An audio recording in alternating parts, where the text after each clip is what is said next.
नमस्कार दोस्तों, आपने न्यायालय में सरकारी वकीलों को देखा होगा। उनकी नियुक्तियां कैसे होती हैं ये भी आपने देखा होगा। हमने भी देखा है कि बहुत से ऐसे सरकारी वकील बना दिए जाते हैं, उनको नियुक्त कर दिया जाता है जिनको उसका अनुभव नहीं है उस फील्ड का। उसके बावजूद भी वो सरकार में अच्छी पहुंच की वजह से, अच्छे जुगाड़ की वजह से सरकारी वकील हो जाते हैं। 29 जनवरी को सुप्रीम कोर्ट ने टिप्पणी किया है और कहा है कि जो सरकारी वकील हैं या अभियोजक हैं, इनकी नियुक्तियां योग्यता के आधार पर होनी चाहिए, राजनीतिक विचारों और भाई भतीजावाद पर नहीं।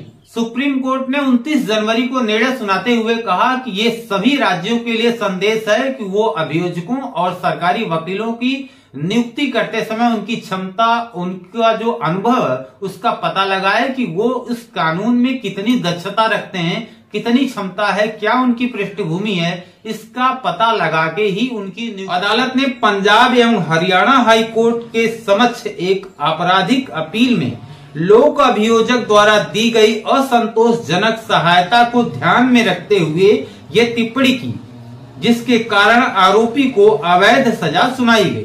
दोस्तों, सुप्रीम कोर्ट को ये जानकर बहुत झटका लगा कि हाई कोर्ट ने मृतक के पिता के द्वारा दायर एक पुनरीक्षण याचिका में ट्रायल कोर्ट के बरी होने के फैसले को उलट दिया, जो कि अस्वीकार्य है, क्योंकि एक पुनरीक्षण याचिका में बरी किए जाने को उलट नहीं दिया जा सकता। न्यायालय यह देखकर चकित था कि हाई कोर्ट के लोक अभियोजक ने कानूनी अयोग्यता को इंगित करने के बजाय अभियुक्त को मृत्यु दंड देने की मांग की, जब राज्य ने बरी होने के खिलाफ कोई अपील दायर नहीं की थी। सुप्रीम कोर्ट ने कहा, अभियोजक का कर्तव्य उस मामले के संबंध में उचित निष्कर्ष पर पहुंचने में न्यायालय की सहायता करना है, जिसे परीक्षण के लिए उसके समक्ष लाया गया है। सुप्रीम कोर्ट ने यह भी कहा कि जो अभियोजक होते हैं उन्हें पक्षपात नहीं करना चाहिए। आपने देखा होगा कि बहुत से ऐसे सरकारी वकील होते हैं, वो स्टेट की पैरवी कर रहे हैं, वो सरकार की तरफ से रखे गए हैं, तो जो अभियुक्त व्यक्ति होता है उनको चाहते हैं कि सजा हो जाए, तो बहुत सारी उनकी तरह से इस तरह से गलत पैरवी की जाती है। इस पर सुप्रीम कोर्ट ने कहा कि उन्हें पक्षपात नहीं करना चाहिए, जो फैक्ट है उसे बताना चाहिए अदालत को। सबका काम न्याय दिलाना है, किसी को फंसाना या किसी को छुड़ाना नहीं है, बल्कि जो फैक्ट है उसे कोर्ट को बताना चाहिए। पक्षपात जो करते हैं सरकारी वकील, इस पे भी सुप्रीम कोर्ट ने टिप्पणी की कि ये बंद कर दें, ऐसा नहीं करना चाहिए, क्योंकि ये जो मामला सुप्रीम कोर्ट में पहुंचा था, इसमें अभियोजक द्वारा अभियुक्त को फांसी लगाने पे अपील की गई थी कि उसे फांसी दे दी जाए। न्यायमूर्ति पारदीवाला द्वारा लिखित निर्णय में विस्तार से बताया गया कि एक लोक अभियोजक से यह उम्मीद नहीं की जाती कि वह मामले के सही तथ्यों के बावजूद किसी तरह से आरोपी की दोष सिद्धि में मामले तक पहुंचने की प्यास दिखाएगा। अभियोजन का संचालन करते समय लोक अभियोजक के अपेक्षित रवैये को न केवल न्यायालय से, जांच एजेंसियों के लिए, बल्कि अभियुक्त को भी निष्पक्षता से रखा जाना चाहिए। यदि कोई व्यक्ति विचारण के दौरान किसी वैध लाभ का हकदार है, तो लोक अभियोजक को उसे छिपाना नहीं चाहिए। इसके विपरीत लोक अभियोजक का कर्तव्य है कि वह इसे सामने लाए और अभियुक्त को उपलब्ध कराए। यहां तक कि अगर अदालत या बचाव पक्ष के वकील ने उसकी अनदेखी की, तो लोक अभियोजक के पास इसे अदालत के संज्ञान में लाने के अतिरिक्त जिम्मेदारी। सुप्रीम कोर्ट ने कहा कि अभियोजकों की गलती के लिए राज्य सरकार को उत्तरदायी ठहराया जाएगा। बहुत से ऐसे हमारे जानने वाले हैं कि जब उनकी मीटिंग होती है डीएम के साथ, एसपी के साथ, तो वो बड़ा दबाव उन पर बनाते हैं कि कैसे मुलजिम छूट गया, बहुत ज्यादा दबाव रहता है।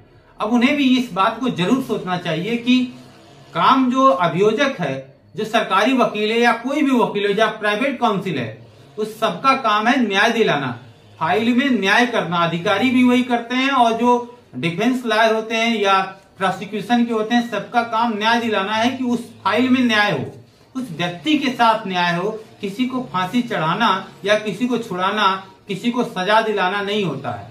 तो मकसद न्याय होना चाहिए, लेकिन ऐसा नहीं होता है। हमने देखा है कि बहुत से ऐसे सरकारी वकीलों ने ये कहा है कि जब हम मीटिंग में होते हैं तो बड़ा दबाव पेश करते हैं कि कैसे छूट गया, मतलब छूटने पे भी उनको आपत्ति है। अरे न्याय करना अदालत का काम है, न्याय अदालत करेगी, हमारा काम है अपने एविडेंस को देना। तो ये बहुत बड़ी समस्या है। बहुत से ऐसे लोग जो निर्दोष हैं उनको फंसाने के लिए एक बहुत बड़ा तबका काम कर रहा है, जिसमें सरकारें भी इन्वॉल्व हैं। सरकारों को मैं इसलिए कह रहा हूं कि उनके जो नुमाइंदे, उनके जो लोक सेवक हैं, कर्मचारी हैं, जो काम कर रहे हैं, जो सपोर्ट कर रहे हैं उनके एक लीगल सिस्टम को कि हम आपकी तरफ से पैरवी कर रहे हैं, उनको नियुक्त किया जाता है।